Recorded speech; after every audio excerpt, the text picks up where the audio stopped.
Yes.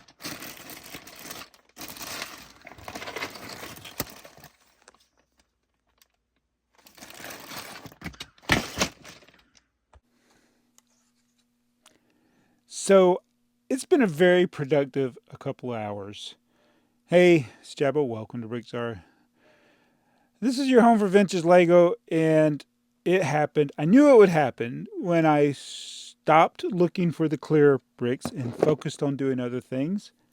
I found the box of clear slopes. So it's mostly slopes and bricks, and the also the round uh, those plates, those 4x4 round plates with a hole in them. I got to get some of the 2x2 round bricks to go in the middle of those. So I am short some of those, and I am so glad I found this. So these are the 2x4 45-degree slope bricks that I had experimented with.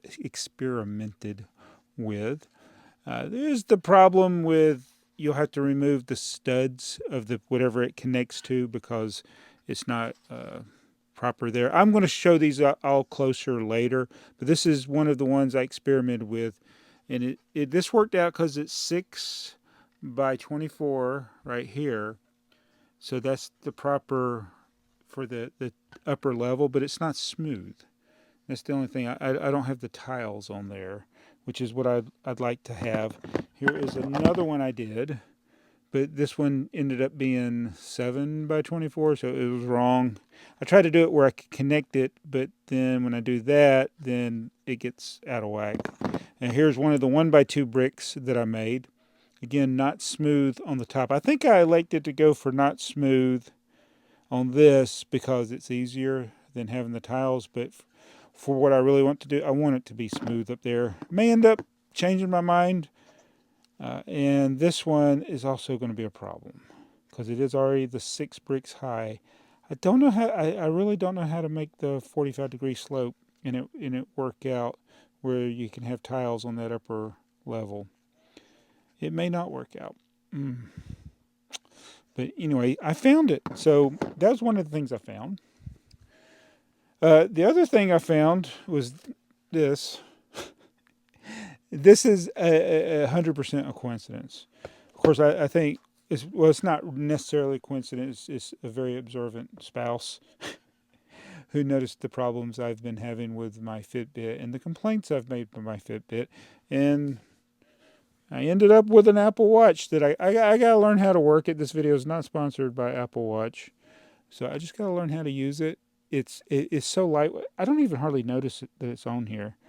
But yeah, I got an Apple Watch. So hopefully I won't break it. And it's got so many other features. I gotta learn. There's so much to learn. The Fitbit, all I did was keep track of my heart rate and my steps. That's about all I cared about. So yeah, it's just been productive. I found these. They were they were at the bottom of a stack of containers, and I had looked in that stack before, but I just didn't pull it all the way to the bottom. And I guess it's because I thought I could see it. I don't know how I didn't see that, but it was on the very bottom. But I'm so glad to get that.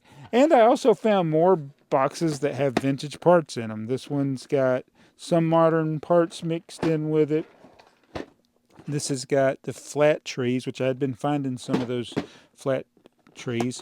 I found a vintage window container, so I've been sorting out the white windows and doors in another container, so now I can consolidate that. This is all cellulose acetate red bricks, and I did make the executive decision that I'm not going to separate those. Now I'm regretting. I don't know if I'm regretting that decision, but it'll free up a container if I do. And then this is another random. It's got plates. Oh, yellow's kind of it's broken. Oh, this does not have the Lego logo on it. It says PB on the back. So that might not actually even be Lego. That one's Lego. What is PB? Does anybody know what that means? PB? I don't even know that. It probably doesn't show up on there. What toy company was PB.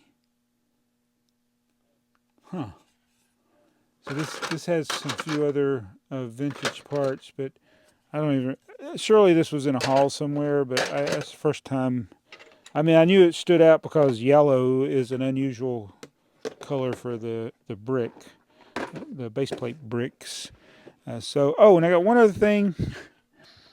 So these are scuffed up bricks, and Tome Rodrigo, I think it is, said something about using nail buffer blocks. So these are buffer blocks. I had one out. Oh, here it is.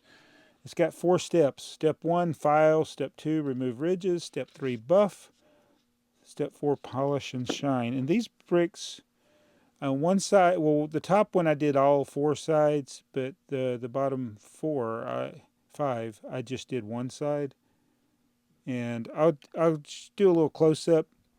And over time, it's kind of got the dullness has come back a little bit, but it's really a lot better than what these look like. I picked out some really scuffed up ones, and so I wanted to leave the one side still scuffed up. So I think for minor scratches, this is definitely going to work, but it does make them look, I mean, these look terrible, especially the white bricks. I didn't get all the scratches out, but I didn't really spend a lot of time on it either. And it's not as bad as the sandpaper when I used the sandpaper. So I'll do some more experimenting with that and with some different levels of scratchitude. These were very scratched. Like the one side still has how scratched they were, but it made it where they're not. I mean, these are like you look. I mean, these white ones, people look at those and just throw them away, and now it's like a little bit more sanding, and it might not be that bad. So thank you for that suggestion. $6 for a pack of 6 of these, and I don't know how long I can use one, but it's a lot of work. But it's an interesting thing. Instead of just throwing bricks away, I can make them more presentable. So when I get back to piecing together some of my vintage sets, if I got some that got some scratches, I'm gonna use this thing. And no chemicals. It's just, or I guess you could technically call this a chemical. Each side is a different material. I know nothing about doing nails, but that was pretty neat. So that's what I've worked on in the last couple hours, and yeah, the sorting never stops. Oh, I didn't talk about my shirt. Do you remember where you were when the space shuttle blew up in? So when the Challenger blew up, that was Sally McAuliffe was on there and all that. I remember. I was at Stop and Go when 9/11 happened. I was at this place next to Chattahoochee Tech in Paulding County, Georgia. I walked into this business and they were like, "Did you hear about the airplane?" And I didn't. I hadn't heard because I wasn't listening to the radio. And then the other major event is, do you know where you were when Joel left Mystery Science Theater? I was on Jeff's couch. I had fallen asleep, and I woke up, and Joel was leaving, and I was so confused. So keep in mind, I don't. I would fall asleep because I'd been up all night working, and it came on like 10 o'clock in the morning on Comedy Central, and I was watching Mystery Science Theater, and Joel escaped. And yeah, I was laying there on the couch, and I was like, what?